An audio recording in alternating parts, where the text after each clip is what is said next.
김정은 제1위원장이 백두산 발전소를 대국의 상징이라고 규정했습니다. 백두산 발전소를 붕괴 사고 책임을 지고 실세 중의 실세, 최룡해가 좌천되면서 이 발전소에 대한 관심이 커지고 있는데요. 과연 어떤 곳인지 분석해 보겠습니다. 고려대 북한학과 송봉선 교수, NK지식인연대 김은광 대표 두 분 모셨습니다. 어서 오십시오. 예, 안녕하십니까. 안녕하세요. 본격적인 대담에 앞서서 방금 말씀드린 대로 백두산 발전소가 어떤 곳인지 궁금합니다. 왜 백두산에 발전소를 지으려고 한 걸까요? 그건 역시 그 백두산이 그 김일성 그 김씨네 네. 그가 그 신성시하는 지역이죠, 백두산이. 백두혈통해서. 백두산에는 네. 뭐 여러 가지가 많죠. 뭐 김정일이 태어났 때는 무슨 귀틀집도 있고 정일봉도 있고 예. 뭐 항일 빨치산 운동을 거기서부터 뭐 했다고 그리고 구호나무도 있고 뭐 그래서 여러 가지로 그 백두산은 그 뭐라 그럴까 성역시 하는 곳이죠. 예. 그런데다가 이제 첫 번째는 그런 이유도 있고 두 번째는 이제 그 백두산이 양강도에 속한다는 말이에요. 예. 이 양강도 지역이 북한에서는 제일 산골 지역이라 발전되지 않은 지역이에요. 그래서 예. 거기가 역시 그 전기 공급하는데 문제가 있는 지역이죠. 이제 그런 문제도 있고 세 번째로는 이제 김정은이가 자기 치적을 올리기 위해서 예. 자기가 그 뭔가 이제 북한의 북한을 다스리는데 뭔가 이제 주민들한테 보여주기 위해서 하나의 그런 발전소를 어려운데 만드는 예. 이런 그것을 생각한 것이라고 볼 수 있겠죠. 그렇군요. 근데 북한 하면 속도전 아닙니까? 빨리빨리 짓는 거로 알고 있는데 2002년에 착공해서 지난해 8월에 완공됐으니까 13년이 걸린 거거든요. 왜 이렇게 오래 걸렸을까요? 예, 근데 지금 뭐 북한이 발표로는 사실 뭐 13년이라 하지만은 사실 20년 더 넘어 걸렸어요. 훨씬 오래됐네요. 예, 그 지금 현재 뭐 백두산 이번에 김정은이 네. 명명을 했습니다. 이번에 건설이 끝난 발전소를 갖다가 백두산 용청년 발전소라고 했는데 그 이제 2002년에 본격적인 공사를 할 때는 또 김정일이 지은 이름이에요. 그때는 네. 백두산 선군 청년 발전소라 했고요. 원래 이 공사는 정확히 말하면 95년도에 시작했는데 예. 20년 전이었죠. 딱 95년도인데 예. 그때는 황토 발전소라고 이제 이름을 가지고 진행했죠. 진행하던 공사를 김일성이 죽고 나서 시작했는데 네. 그걸 김정일 때 못하고 그것을 이번에 와서 뭐 정말 그 20년 동안 지지부진하던 걸 작년 4월 달, 올해 4월 달하고 9월 달에 연거푸에 김정일 두 번씩이나 백산 발전소에 갑니다. 네. 가서 이거를 무조건 당창권 10월 10일까지 끝내라. 이렇게 명령을 했더니 예. 공사가 뭐 한번 명령하면 거기에는 뭐 당이 결심하면 우리는 한다 하니까 나중에 뭐 언제가 뭐 무너지든 뭐 무슨 일이 생기든 그건 다 다른 문제고 한다고 했으니까 이제 한 거예요. 했는데 이제 그 뒤탈이 지금 말씀한 것처럼 속도전을 해야 될 속도전을 했으니 이게 탈이 난 거죠. 그래서 예. 발전소 언제 일부분이 사력으로 돼 있는 게 이제 그 무너진 거 아닙니까? 일부가 훼손이 돼 가지고 예. 그래서 지금 뭐 우리 정보기관이 이야기했지만은 지금 최룡해가 바로 이 백산 청년용 발전 지금 말하는 이 발전소 일부 사력토가 허물어지는 바람에 네. 그 책임을 지고 지금 뭔가 처벌을 받고 있다 네. 이런 소리까지 나오는 거죠. 아까 교수님 말씀해 주신 대로 그렇게 김정은이 백두산에 의미를 부여하고 집착을 하는데 거기에 지은 발전소에서 누수도 있고 뭐 토사 붕괴도 있고 이러니까 사실 이번에 최룡해 좌천은 어떻게 보면 빼도 박도 못하는 어쩔 수 없는 일이었겠네요. 그렇죠. 뭐 최용해는 사실상 북한에서 뭐 총정치국장도 하고 정치국 상무위원도 하고 사실상 또 그다음에 집안으로 본다면 최현이 그 작은 아들인데 예. 그 김일성이 밑에서 뭐 참모장을 했던 사람의 그 집안으로서 빨치산 2세로서 아주 그 대단한 사람인데 결국은 이러한 발전소 누수 현상, 네. 사회주의 청년 동맹에서 이것은 최용해 산하에 있는 단체란 말이에요. 예. 여기서 이제 이렇게 십몇 년 동안 20년 지금 말씀을 했지만 한 20년 동안 했는데 이게 제대로 못 해내니까 이거에 대해서 상당히 김정은으로 봐서는 상당히 불쾌하겠죠. 예. 더더군다나 이제 자기가 정권을 잡아서 4년이나 됐는데 이것이 또다시 뭐 이런 것을 갖다가 주민들한테 보여주는데 뭔가 보여줘야 되는데 예. 자꾸 이런 누수 현상이나 나가지고 발전소가 저 모양이 됐으니까 상당히 그 창피한 얘기죠, 자기. 그러니까 이거를 뭔가 이제 커버하기 위해서 책임을 물어야 되겠는데 이게 이제 자기 어떻게 보면은 제2인자라고 뭐 얘기, 북한은 뭐 2인자는 의미가 없습니다만은 예. 그래서 한번 그냥 침을 준 거죠. 그래가지고 그렇군요. 혁명화로 보냈는데 예. 이거는 뭐 결국은 보니까 앞으로 그 최용에는 뭐 다시 돌아오게 올 가능성이 많지만은 예. 김정은은 조금 아까도 얘기했지만 사람을 한 100명이나 죽였는데 뭔가 자기가 뭐 그 맞지 않으면은 상당히 막 그 사람을 갖다가 그 치는 거. 뭐 네. 노관부들도 막 그냥 그 욕을 하고 그렇죠. 또 뭐 그다음에 뭐 자기 하여튼 모든 것이 막 그야말로 말하잖아요. 유일사상 10대 원칙에 의해서 모든 것을 진행하는. 네. 그러니까 김정은의 말이 곧 법이라 이렇게 할 수 있겠죠, 북한은. 예. 최룡의 거취나 인사 스타일 조금 후에 좀 더 자세히 분석을 해보도록 하고요.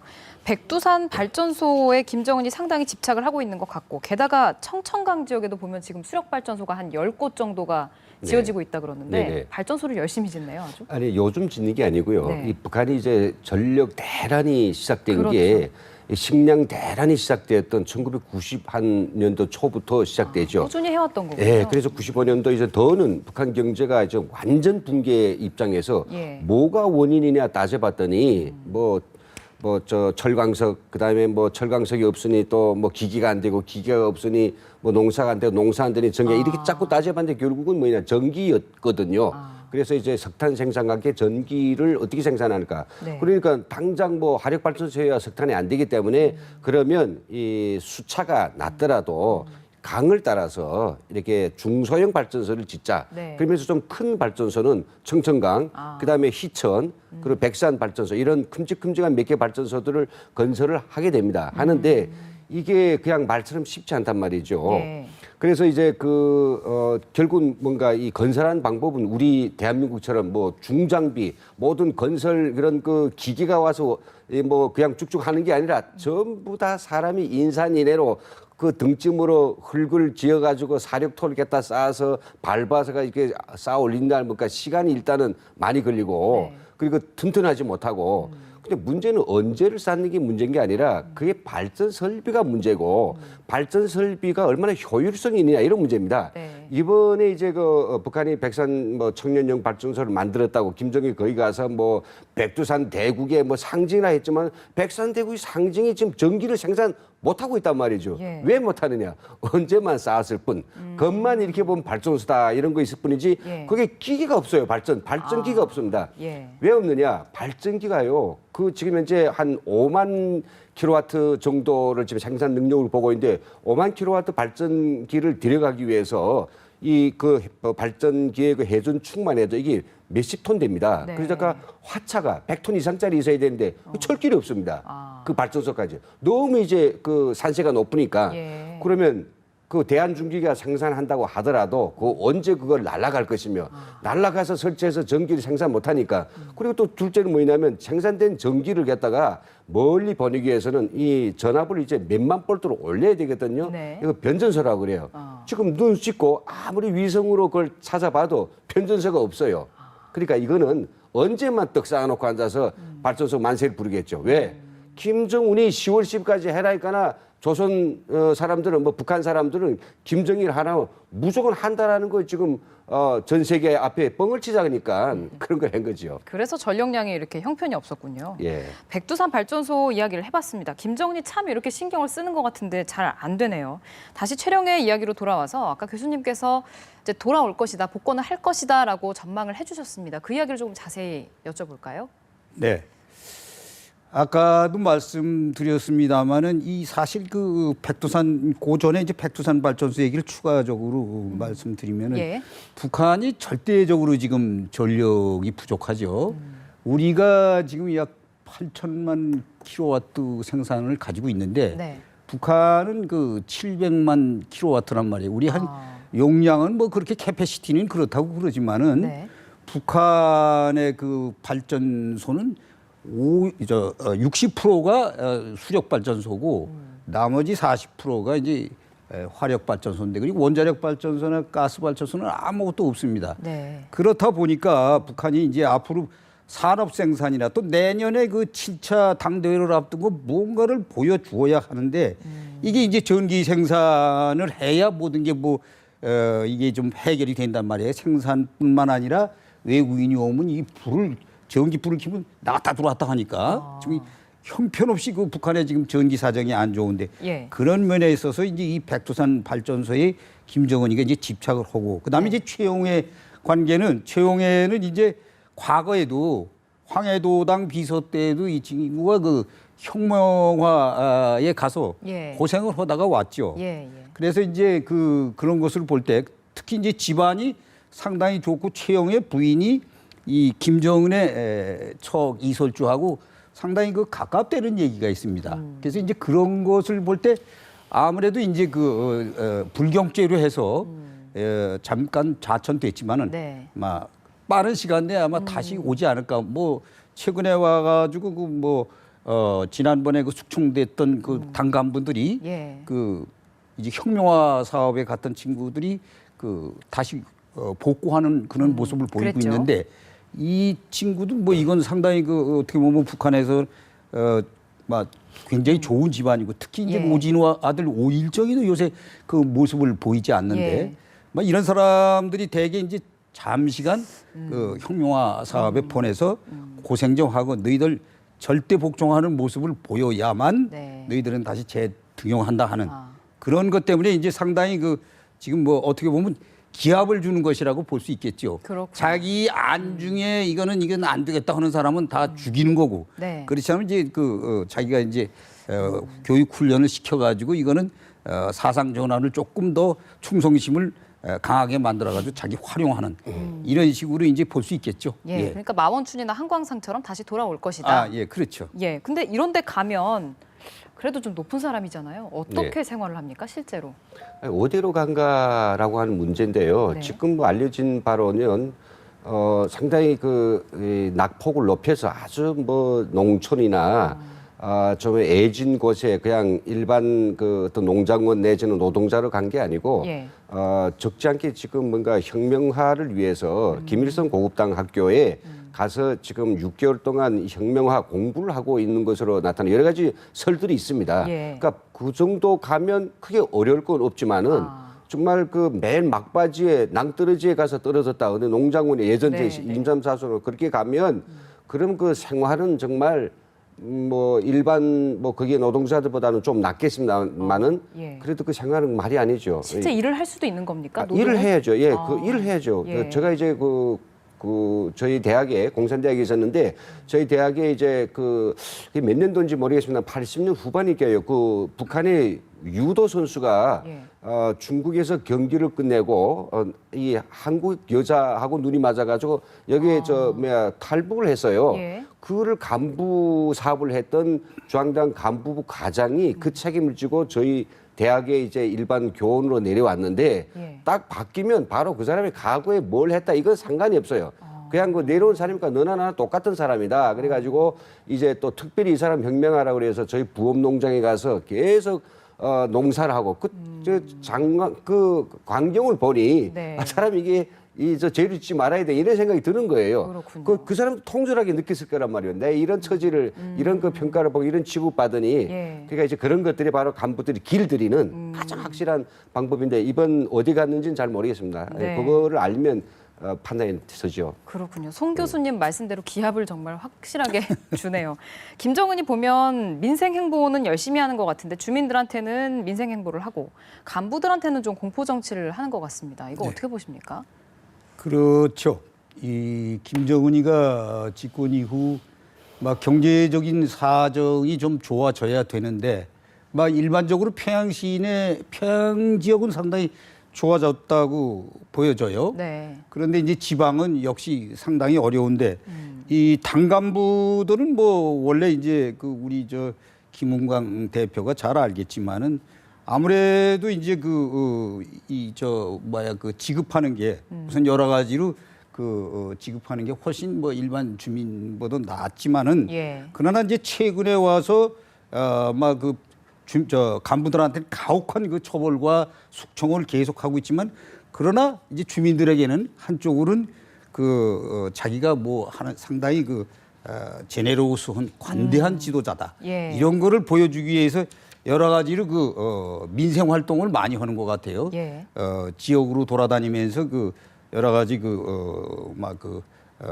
현장 지도를 많이 하는. 네. 그러니까 이건 김일성이하고 상당히 비슷한 모습을 보여주고 있죠. 그래서 여러 가지 수산 사업소나 최근에 보면 이런 데 다니는 거 보면은 역시 그런 민한테 북한 주민한테 인기를 얻기 위해서 상당히 노력하는 것 같습니다. 그래서 내년에 7차 당대회 때는 지금 주민들한테 배급도 다 중단되다시피 하고 이 장마당을 통해서 모든 것이 이제 확보를 하지만은 네. 그러나 이제 국가에서 제공하는 거 이런 거를 갖다가 배급 제도 같은 게 다 사라졌지만 네. 내년에 7차 당대회에서는 좀 더 나아진 주민생활 향상을 위해서 상당히 그런데 이제 주안점을 두기 때문에 예. 오히려 이제 이 당 간부보다는 주민들한테 뭔가 그러한 행보를 보여주는 것으로 보여집니다. 예, 알겠습니다. 우리가 그리고 이제 당국 회담을 위한 실무 접촉 이야기도 짚어보지 않을 수가 없는데 일단은 실무 접촉 성사 과정에서 주고받은 전통문만 보더라도 제일 이제 우선 걸리는 게 경문제거든요. 그렇죠. 좀 걱정스럽습니다. 우리가 당국회담 제안을 보낼 때 통일부 장관, 홍영표 통일부 장관이 명의를 보냈는데 네. 누구한테 보냈냐면 저쪽에 이제 말하자면 통전부 수장에게 보냈어요. 예. 그러면 김양근이 한테 보냈으니까 그렇죠. 김양근이 명의로 해답이 와야 되겠는데 해답은 또 조국 평화통일 서기국이라고 하는 예, 사람 그렇습니다. 지칭하지 않고 왔거든요. 예. 그건 뭘 말하느냐면 청와대의 통일정책 총괄하는 그런 수석 정도하고 자기 놀겠다. 그러니까 김양근은 청와대 수석 정도다 이렇게 이제 약간 생각하는 거 예. 있죠. 자, 이렇게 이제 밀당을 하기 시작하면 어차피 할 수 없이 그쪽으로 서로 가게 됩니다. 이건 뭘 말하느냐면 북한이 이번 우리 회담에서 예전하고 좀 다른 거는 확실히 이번이 시작된다고 하면 큰 거는 해결하려고 하는 것입니다. 첫째는 일단은 지금 의사소치는 무조건 해결하려고 하는 것이고 그래서 네. 예전에 이야기했습니다. 우리하고 당국회담 하겠으면 당국회담의 대화의 분위기부터 뭔가 만들어라 이렇게 일방적으로 요구를 했거든요. 네. 그리고는 이제 금강산이라든지 몇 가지 문제들인데 그걸 이번에 해결하려고 보니까 처음부터 기산지압을 해야 되는 거죠. 그런 의미에서 북한은 그래 엉뚱한 동작이 아니라 그냥 네. 합리적인 행동을 하고 있다고 저는 보고 있습니다. 아, 그렇군요. 교수님은 어떻게 예상을 하십니까? 당국 회담 잘 될 수 있을까요? 경문제도 다 뛰어넘고. 예, 북한이 지난번에 이제 8월 25일 날 대첩이라고 이렇게 얘기를 하고 있는데 네. 사실상 이제 전보다는 조금 대화 쪽으로 나오려고 그러는 것 같아요. 이제 조금 아까도 말씀드렸지만 조평통 이제 서기국이 항상 공개적으로 나오는데 조평통이라는 것은 통전부의 산하단체에 불과합니다. 예. 조평통에는 거의 한 12개인가 이 산하단체가 있어요. 근데 이 서기국이라는 이름으로 해서 이 고위급 회담 때 실무자도 이 탈을 쓰고 나옵니다. 근데 사실상 이 서기국은 어떻게 보면은 우리가 이거를 과연 상대를 해야 되느냐. 우리가 당연한 거죠. 통전부 수장인 김양건이가 나와야 되는데 그거는 당 비서다. 대남 비서다. 예. 대남 비서가 이제 북한에서는 9명인가 이제 부총리급인데 이게 이제 우리 남쪽에서 얘기하면 우리 부총리라는 게 두 사람 정도밖에 안 되잖아요. 예. 이게 어떻게 보면은 우리가 생각하면은 억지 춘향인식입니다, 북한이. 그리고 항상 문제를 제기하는 게 이제 이 격을 가지고 따지는데 이 서기국 지난번 2013년대 강지영이라고 그러는 사람이 나왔어요. 예. 조평통 그것도 서기국의 국장급이란 말이에요. 근데 이제 우리가 이제 장관급이 안 되니까 그러면 차관급으로 내보내겠다 그러니까 자기네 강지영이가 조평통 서기국장인데 이건 장관급이다. 이런 식으로 나왔단 말이에요. 그런데 이걸 과연 그때 이제 그래가지고 뻐그러지고 그랬는데 과연 이게 우리가 상대를 해야 될 것인가 상당히 참 문제가 있어요. 그래서 요번에 이제 경문제가 그렇게 이제 처음엔 나올 것 같습니다. 네. 그런데 이제 북한이 전보도 다른 거는 뭐 최근에 와서 반기문 유엔 사무총장 그 방북 문제도 긍정적으로 조금씩 나오는 것 같고 예. 또 이제 그 고위급 회담도 우리가 제의한 데 대해서 저쪽에서 반응이 나오고 그런 것을 봐서는 이번에 아마 상당히 양보를 해가면서 뭔가 회담이 되지 않을까 이렇게 예측이 됩니다. 예, 이제 하루 앞으로 다가왔는데 좀 잘 풀리기를 기대해 보겠습니다. 오늘 고려대 북한학과 송봉선 교수, NK 지식인연대 김은광 대표 두 분과 말씀 나눠봤습니다. 고맙습니다. 감사합니다.